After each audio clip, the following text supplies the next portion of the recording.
Good morning student. और आज जो डेट है वो 26 सितंबर 2020 है और ये जो वर्कशीट है ये कक्षा 10 के सामाजिक विज्ञान के उपविषय इतिहास की जो वर्कशीट नंबर 36 है।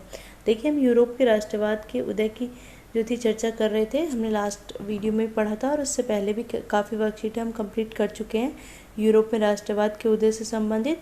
हमने पढ़ा था कि जो यूरोप है उसमें राष्ट्रवाद की शुरुआत कैसे हुई। हमने फ्रांस के बारे में पढ़ा कि सबसे पहले जो राष्ट्रवाद की उत्पत्ति थी वो फ्रांस में हुई थी। उसके बाद हमने उदारवादी क्रांति के बारे में पढ़ा। उसके बाद हमने जर्मनी के एकीकरण के बारे में पढ़ा, इटली के एकीकरण के बारे में पढ़ा, यूनान के में राष्ट्रवाद की उत्पत्ति किस तरह से वो पढ़ा, ऑटोमन साम्राज्य जो था, जो बाल्कन राज्य थे, उनमें जो राष्ट्रवाद की उत्पत्ति थी वो किस तरह से हुई। हमने इसके बारे में लास्ट वीडियोस में चर्चा की थी और आज हम इसमें आगे बढ़ेंगे। ठीक है, देखो, अगर देखते हैं कि 18वीं और 19वीं शताब्दी के में जो कलाकारों ने राष्ट्र को कुछ यूं चित्रित किया, यानी कि जो कलाकारों ने राष्ट्र को अलग तरह से चित्रित किया जैसे वह कोई व्यक्ति हो। यानी कि राष्ट्र को उन्होंने क्या माना, एक व्यक्ति के रूप में प्रदर्शित किया। जैसे हम किसी व्यक्ति की जो विचार हैं, विशेषताओं के बारे में वर्णन करते हैं, उसी तरह से उन्होंने जो राष्ट्र है उसके जो विशेषताएं हैं उनके बारे में वर्णन किया।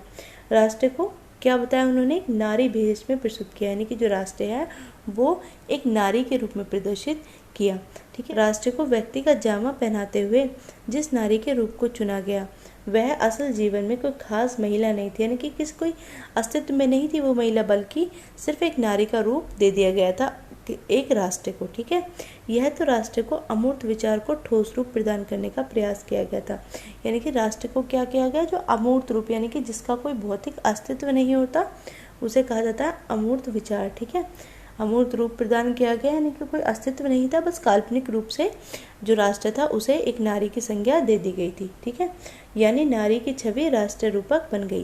जैसे आप भारत को देखते हो ना, कि भारत को हम माता के रूप में दिखाते हैं, और जो भारत के राष्ट्र की बात करें तो भारत का जो राष्ट्र है उसे किस रूप में दिखाया गया है, भारत माता के रूप में दिखाया गया। उसी तरह से जो सभी राष्ट्र थे उन्होंने क्या किया, जो राष्ट्र था उसे एक व्यक्ति के रूप में प्रदर्शित किया और एक नारी का रूप देने की कोशिश की। ठीक है, यानी कि जो नारी की छवि है वो राष्ट्र का रूपक बन गई। यानी कि जो राष्ट्र का रूपक है वो कौन है, जो नारी की छवि है। यानी कि राष्ट्र को भी जो जैसे हम स्त्री के प्रति सम्मान भाव रखते हैं उसी प्रकार से हम राष्ट्र के प्रति सम्मान भाव आदर रखें, इसीलिए जो नारी की छवि थी वो राष्ट्र का रूपक बन गई। ठीक है, देखो, फ्रांस में उसे लोकप्रिय ईसाई नाम दिया गया। यानी कि जो फ्रांस है, अगर फ्रांस की बात करें तो फ्रांस में राष्ट्र को क्या नाम दिया गया, ईसाई नाम दिया गया, मौर्याना। यानी कि राष्ट्र को क्या नाम दिया गया, मौर्याना दिया गया। जैसे भारत में क्या कहा जाता है, भारत माता कहा जाता है। ठीक है, जिसने जन राष्ट्र के विचार को रेखांकित किया। यानी कि मौर्याना क्या थी, मौर्याना को कहा गया, मौर्याना के द्वारा जो जन राष्ट्र के जो विचार थे उन्हें रेखांकित किया गया। ठीक है, इसी प्रकार जो जर्मन राष्ट्र है उसमें जर्मेनिया जो थी वो राष्ट्र का रूपक बन गई। फ्रांस में कौन थी, फ्रांस में थी मौर्याना, जर्मनी में क्या थी, जर्मेनिया, और जैसे भारत में है भारत माता। ठीक है, यानी कि भारत अपने देश को हम एक माता के रूप में, जिस तरह से हम अपनी माता का आदर भाव रखते हैं उसी प्रकार हम अपने देश का आदर भाव रखें। इसीलिए भारत में भी जो राष्ट्र का जो रूपक है वो कौन है, भारत माता है। ठीक है, अब देख लेते हैं आगे लिखा हुआ है फ्रैंकफर्ट संसद। देखिए, फ्रैंकफर्ट संसद है जो जर्मन है। हमने जर्मनी के एकीकरण के बारे में पढ़ा था ना, कि जर्मनी का एकीकरण किस तरह से हुआ था। यहाँ पर हम फ्रैंकफर्ट संसद की बात करेंगे, और जो फ्रैंकफर्ट संसद है वो जर्मनी की जो संसद है, वहाँ पर संसद की स्थापना करने का जो प्रयास था, वो जो पहला प्रयास था वो फ्रैंकफर्ट संसद का नाम था। ठीक है, देखो, जो जर्मन इलाके थे, यानी कि जो जर्मनी था उसके जो इलाके थे उसमें बड़ी संख्या में राजनीतिक संगठनों ने फ्रैंकफर्ट शहर, यानी कि जर्मन का एक शहर है फ्रैंकफर्ट, वहाँ पर मिलकर एक जर्मन नेशनल असेंबली के पक्ष में मतदान किया। यानी कि एक जो नेशनल असेंबली थी, यानी कि जो एक संगठन था, उसके लिए मतदान किया ताकि वो जो थे वो संसद की स्थापना कर सके। और 18 मई 1848 को क्या हुआ, 18 मई 1848 को 831 निर्वाचित प्रतिनिधित्व ने एक सजे धजे जुलूस में जाकर फ्रैंकफर्ट संसद में अपना स्थान ग्रहण किया। यानी कि वो निर्वाचित हो गया 18 मई 1848 को।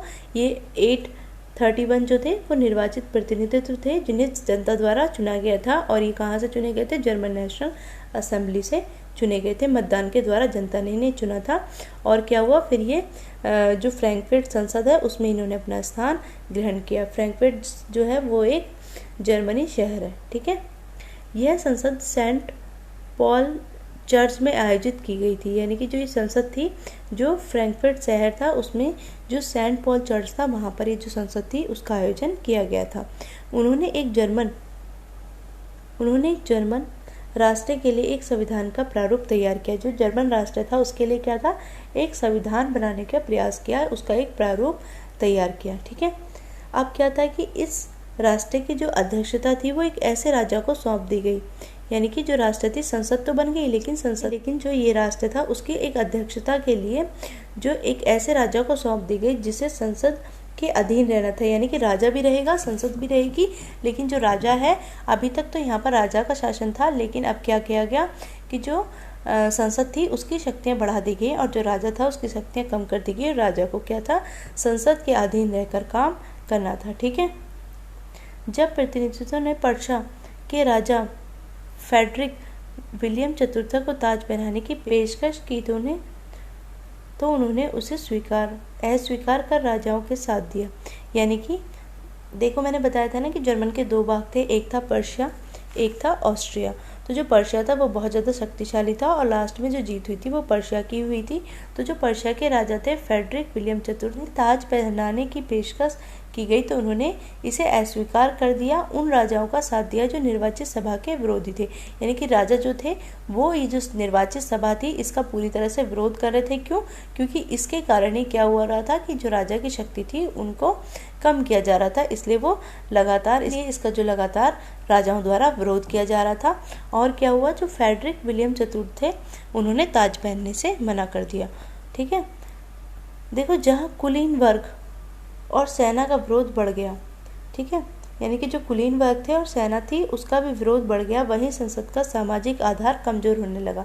यानी कि जब तक कुलीन वर्ग जो थे और सेना थी ये संसद के साथ खड़े हुए थे तब तक संसद जो थी पूरी तरह से मजबूत थी, लेकिन जहां कुलीन वर्ग और सेना ने भी इनका विरोध करना स्टार्ट कर दिया वहीं पर क्या थी, जो संसद का सामाजिक आधार था वो कमजोर होने लगा। संसद में मध्य वर्ग का प्रभाव अधिक था, यानी कि जो मध्य वर्गीय लोग थे उनका जो प्रभाव था वो बहुत अधिक था, जिसमें कौन आते थे? मजदूर आते थे और कारीगर। इनकी जो मांगों का विरोध किया गया, इनकी जो मांग थी वो संसद द्वारा नहीं मानी गई, जिससे वे उनकी समर्थन खो बैठे। यानी कि जो कुलीन वर्ग और सेना जो थी वो तो विरोध कर ही रहे थे, साथ में क्या हुआ, जो मध्यम वर्ग था इनका भी समर्थन उन्होंने खो दिया, क्योंकि जो इनकी मांगे थी उनका इस संसद द्वारा पालन नहीं किया गया। अंत में क्या हुआ, सैनिकों को बुलाया गया और असेंबली भंग होने पर मजबूर हो गई। यानी कि सैनिकों को बुलाया गया और जो ये असेंबली थी, जो कौन सी असेंबली थी? नेशनल असेंबली के पक्ष जो थे, जर्मन नेशनल असेंबली जो थी, इसे भंग कर दिया गया, ठीक है। ये हमने पढ़ा फ्रैंकफर्ट संसद जो थी जर्मन की, उसका जो विकास किस तरह से हुआ था और किस तरह से ये समाप्त हो गई थी, ठीक है। अब देखते हैं कि जो राष्ट्रवाद है, देखिए राष्ट्रवाद का जो उदय हुआ था उसमें महिलाओं की योगदान, यानी कि जो महिलाएं थी उनका किस तरह से योगदान था। महिलाओं ने राष्ट्रवाद के उदय में अपना बहुत ही महत्वपूर्ण योगदान दिया है, लेकिन जो उन्हें अधिकार मिले थे या जो उन्हें सम्मान मिला था वो कहीं बहुत बाद में जाकर मिला था, ठीक है। इन्होंने क्या किया, जो महिलाएं थी उन्होंने राजनीतिक संगठनों के निर्माण करने में महत्वपूर्ण भूमिका निभाई थी। इन्होंने राजनीतिक संगठन बनाए और उसमें जो था बहुत ही महत्वपूर्ण योगदान दिया और उसके प्रचार प्रसार के लिए भी कार्य करा। अब इन्होंने क्या किया, समाचार पत्रों का प्रकाशन, यानी कि जो महिलाएं थी वो क्या करती थी, जो समाचार पत्र छपते थे उनके प्रकाशन में भी इन्होंने योगदान दिया। अब मताधिकार प्राप्ति हेतु भी इन्हें संघर्ष करना पड़ा, यानी कि अगर कोई राष्ट्र जो था वो पूरी तरह से स्वतंत्र हो गया है तो स्वतंत्र होने के बाद भी क्या था, उन्हें पूरी तरह से मताधिकार प्राप्त नहीं हुआ था। जो महिलाएं थी उन्हें मताधिकार बहुत लास्ट में जाकर प्राप्त हुआ था। अब क्या था, जो राजनीतिक बैठक और प्रदर्शन में हिस्सा लेना है, इनकी इन्होंने राजनीतिक बैठक जो हुई थी उनमें भी हिस्सा लिया और जो प्रदर्शन हो रहे थे उनमें भी हिस्सा लिया, ठीक है। अब देखो, प्रतीकों का अर्थ देखते हैं, उनके गुण देखते हैं और उनका महत्व देखते हैं कि उनका महत्व क्या है। अगर प्रतीकों को देखें तो टूटी हुई बेड़ियाँ, यानी कि अगर आप टूटी हुई बेड़ियों को देखते हैं तो इसका अर्थ होता है कि आज़ादी मिलना, यानी कि कोई व्यक्ति जो बेड़ियों में जकड़ा हुआ था, अगर उसकी बेड़ियाँ टूट गई हैं तो इसका मतलब है कि उसे इन बेड़ियों से आज़ादी मिल गई है। ठीक है। बाज छाप वाला कवच, अगर बाज छाप वाला कवच का जो प्रतीक आप देखते हो तो इसका मतलब होता है कि यह जो है एक जर्मन समुदाय का प्रतीक है और इसका अर्थ है शक्ति, यानी कि बाज छाप वाला जो कवच है वो शक्ति को दर्शाता है और ये जो है वो जर्मन समुदाय का प्रतीक है। अब देखिए थर्ड है कि बलवा पट्टियों का मुकुट, अगर आप बलवा पट्टियों का मुकुट देखते हो तो इसका अर्थ होता है वीरता, यानी कि यह वीरता को दर्शाता है। और ये है तलवार, तलवार किसको दर्शाता है, मुकाबले की तैयारी, यानी कि तलवार का जो चिन्ह है वो किसको दर्शाता है कि मुकाबले के लिए तैयार हो जाइए। तलवार पर लिपटी जैतून की डाली, यानी कि तलवार है और उसके साथ जैतून की डालियाँ हैं वो शांति की चाह, यानी कि तलवार को क्या कर दीजिए, अलग रख दीजिए और जो रास्ते हैं उनके अंदर शांति बनाए रखिए। अब है काला लाल और सुनहरा तिरंगा, यानी कि काला लाल और सुनहरा अगर तिरंगा हो देखते हो तो उसका अर्थ है कि उदारवादी राष्ट्रवादियों का झंडा। काला लाल और सुनहरा तिरंगा उदारवादी राष्ट्रवादियों का झंडा था। ठीक है।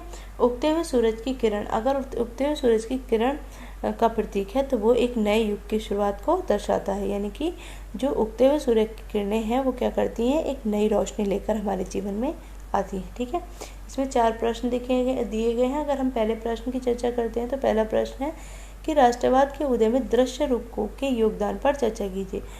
जो दृश्य रूपक हैं उन्होंने क्या योगदान दिया था, जैसे क्या था कि 18वीं 19वीं सदी में कलाकारों ने राष्ट्र को कुछ यूँ चित्रित किया जैसे कोई वह व्यक्ति हो राष्ट्र नारी भेष में प्रस्तुत किया गया, राष्ट्र व्यक्ति को जामा पहनाते हुए नारी रूप का चुना गया और वह असल जीवन में कोई खास महिला नहीं थी।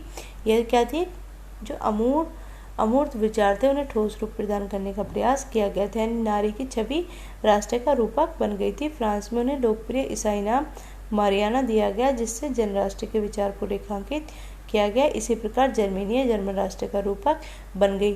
तो ये जो रूपक थे इनसे जो राष्ट्रवाद था उसमें क्या महत्वपूर्ण योगदान दिया गया। देखिए जो ये रूपक थे वो क्या करते थे, अपने राष्ट्र के प्रति प्रेम सम्मान को दर्शाते थे और अपने जो राष्ट्र था उसके प्रति आदर को भी दर्शाते थे और अपने राष्ट्र को बचाने के लिए जो थे वो एकजुटता को भी दर्शाते थे। इसलिए जो ये प्रतीक थे ये इन रूपकों के कारण जो था राष्ट्र में जो था राष्ट्रवाद की भावना को और तीव्रता मिली। ठीक है। अगर प्रश्न नंबर दूसरा देखें तो प्रश्न दूसरा है कि राष्ट्रवाद के उदय में महिलाओं का योगदान की चर्चा करो। देखिए राष्ट्रवाद के उदय में जो महिलाओं की भूमिका थी उन्होंने क्या योगदान दिया कि राजनीतिक संगठनों का निर्माण किया, समाचार पत्रों का प्रकाशन किया, मताधिकार प्राप्त हेतु संघर्ष किया और राजनीतिक बैठक और प्रदर्शनों में भी हिस्सा लिया। ठीक है। अगर प्रश्न नंबर 3 देखें तो फ्रैंकफर्ट संसद के महत्व पर प्रकाश डालिए कि जो फ्रैंकफर्ट संसद थी जर्मनी की वो जो था पहले निर्वाचित की गई थी, लेकिन उन्होंने क्या किया, पहले कुलीनबर्ग और सेना का जो विरोध था वो बढ़ गया उनके लिए और उसके बाद जो मध्य वर्ग था जिन्हें उनके मध्य वर्ग का प्रभाव अधिक था उनके उसमें, लेकिन मजदूरी और कारीगरों की मांगों का जो विरोध किया गया उससे जो था वो मध्य वर्ग का समर्थन भी खो बैठे और अंत में क्या हुआ, सैनिकों को बुलाया गया और असेंबली को भंग कर दिया गया, यानी कि सैनिक शासन वहाँ पर स्थापित हो गया फिर। ठीक है। अगर प्रश्न 4 देखें तो विभिन्न प्रतीकों के चिन्ह को महत्व को लिखिए, यानी कि ये हमारे प्रतीक दिए गए हैं, ये हमारे प्रतीक दिए गए हैं और इसका यहाँ पर महत्व दिया गया है। आपको महत्व लिखना है कि किस प्रतीक का क्या महत्व है। ठीक है। ये 4 क्वेश्चन है, ये आपको कॉपी में करने हैं और ये आज की वर्कशीट का एक्सप्लेनेशन था। आई होप आपको समझ आई होगी और अगर समझ आई है तो प्लीज़ चैनल को लाइक शेयर और सब्सक्राइब कर दीजिएगा। Thank you so much for watching this.